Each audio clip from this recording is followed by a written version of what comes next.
স্তব্ধ হৈ পৰিল বলিউড। চিৰবিদায় মাগিলে আশা ভোছলে। বলিউড জগতত এতিয়া কেৱল শূন্যতা। সকলোকে কন্দুৱাই অৱশেষত গ'লগৈ আশা ভোছলে। ৯২ বছৰ বয়সত শেষ নিশ্বাস ত্যাগ কৰিলে কিংবদন্তী কণ্ঠশিল্পীগৰাকীয়ে। হৃদৰোগত আক্ৰান্ত হৈ চিকিৎসালয়ত ভৰ্তি হৈ আছিল। কিন্তু দেওবাৰে আহিল কৰুণ খবৰ, যেন হঠাৎ খহি পৰিল এটি উজ্জ্বল নক্ষত্ৰ। আশা ভোছলেৰ পিতৃৰ মৃত্যুৰ পিছত তেওঁ লতা মংগেশকাৰৰ লগে লগে 10 বছৰ বয়সতেই খোজ দিছিল সংগীত জগতত। মাৰাঠী চিনেমাৰে প্ৰথমটো গীত গাই আৰম্ভ কৰিছিল কেৰিয়াৰ। তাৰ পিছত 15 বছৰ বয়সত হিন্দী চিনেমাত আৰম্ভ কৰিছিল সংগীত যাত্ৰা। 20টাকৈ বিভিন্ন ভাষাত 12,000তকৈ অধিক গীত গাই ৰেকৰ্ড কৰিছিল আশা ভোছলে।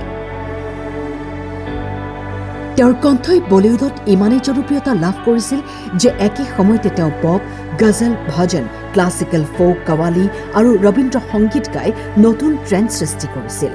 হাজাৰ হাজাৰ ছুপাৰহিট গানেৰে হিন্দী চিনেমা জগতক চহকী কৰি থৈ গ'ল আশা তাইয়ে।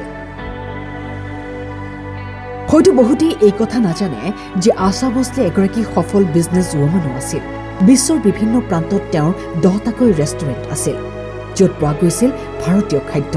Dubai, London, Manchester, Birmingham, Kuwait, Doha, Qatar ক'ত নাছিল ৰেষ্টুৰেণ্ট, কাৰণ তেওঁ আছিল খাদ্যৰ ক্ষেত্ৰতো খুবেই চখীন।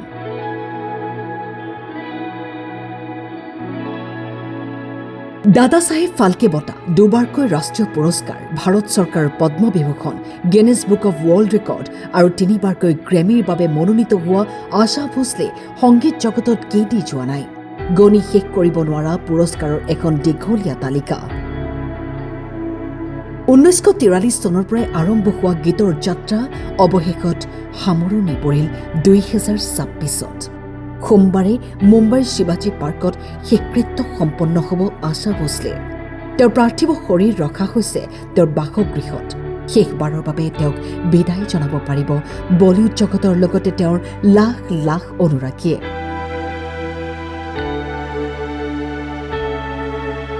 দেশৰ প্ৰধানমন্ত্ৰীয়েও শোক প্ৰকাশ কৰিছে আশা ভোছলেৰ মৃত্যুত। অৱশেষত সকলোকে কন্দুৱাই গ'লগৈ তেওঁ। এটি যুগৰ অৱসান ঘটাই গ'লগৈ আশা ভোছলে।